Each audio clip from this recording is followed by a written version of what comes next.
जांघों में सिर रखा तो मेरे भाई का औजार खड़ा होने लगा और मेरे भाई के औजार की दिल की धड़कन मेरे कानों में साफ साफ सुनाई दे रही थी। हेलो दोस्तों, मैं आपकी साक्षी फिर से आप सभी के सामने एक नई कहानी लेकर आई हूँ। ये मेरी फेसबुक चैनल की फर्स्ट वीडियो का पार्ट है। अगर आप लोगों ने वो कहानी नहीं सुनी है तो प्लीज़ उसे मत सुनना। अब मैं आप सभी के सामने मेरी आप बीती कहानी सुनाना चाहती हूँ। अच्छी लगे तो आप लोगों को पता ही है, लाइक करना, कमेंट करना और फॉलो कर देना।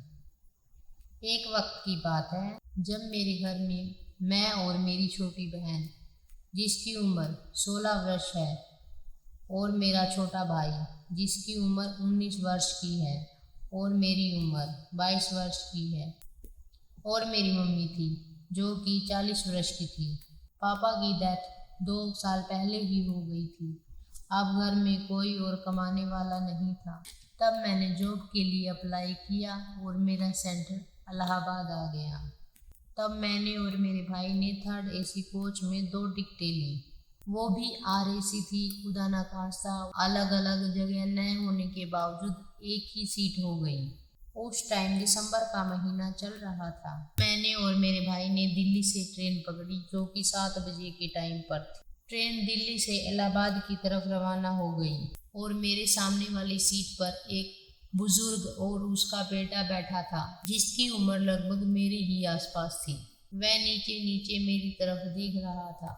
पहले तो मेरे को ये सब ठीक ठाक नहीं लगा, लेकिन फिर बाद में मेरे को भी थोड़ा थोड़ा मज़ा आने लगा और फिर मैं भी उसकी तरफ देखने लगी। तब न जाने मुझे क्या हो गया था और भाई अपने ही फ़ोन में कुछ और अलग ही देख रहा था। फिर मैं बाथरूम का बहाना कर कर वहाँ से चली आई और उस लड़के के सामने आकर बैठ गई।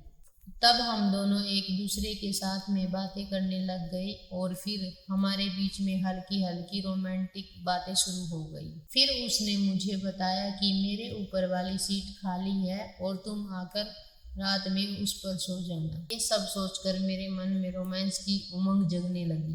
न जाने मैं उस लड़के के बारे में क्या क्या सोचती रही और मेरी नीचे से पैंटी गीली हो गई और मेरे ऊपर वाले गोले अपने आप फूलने लगे, मानो कोई सेक्स की कामना कर रही हूँ।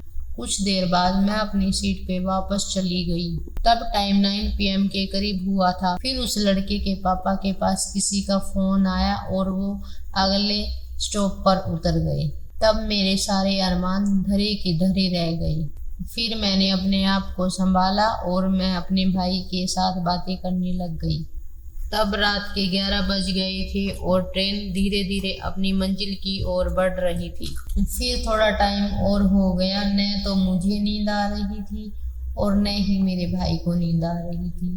एक तो मैं ट्रेन में फर्स्ट टाइम ट्रेवल कर रही थी और ऊपर से मुझे उस स्मार्ट बॉय की याद आ रही थी, और RAC सीट होने की वजह से मैं और मेरा भाई दोनों ही कंफर्टेबल नहीं थे। फिर मेरे भाई ने मुझे कहा, सिस्टर तुम्हारा कल 10 बजे एग्ज़ाम है, ऐसा करो तुम सो जाओ, अभी तो ट्रेन कानपुर भी नहीं पहुंची। मैं मेरे भाई से बोली, कैसे सो जाऊं, सीट पर तो जगह भी नहीं है। उसने मुझसे कहा कि तुम मेरी टांगों के ऊपर सिर रख लो और आराम से लेट जाओ। फिर मैंने मेरे भाई की टांगों में सिर रख लिया और मैंने सोने के लिए ट्राई किया।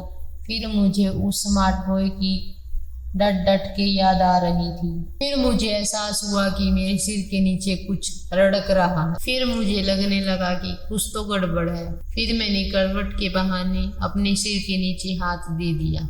फिर मैंने ठंड लगने का बहाना करके मेरे भाई से कंबल मांगा और पूरे शरीर को कंबल से ढक लिया। तब तक मेरे भाई को कोई अंदाजा भी नहीं था कि मेरे मन में क्या चल रहा है। फिर मैं उस चीज को पकड़ने लगी जो मुझे और मेरे भाई को परेशान कर रही थी। Check the mic and make sure it sound right, boys.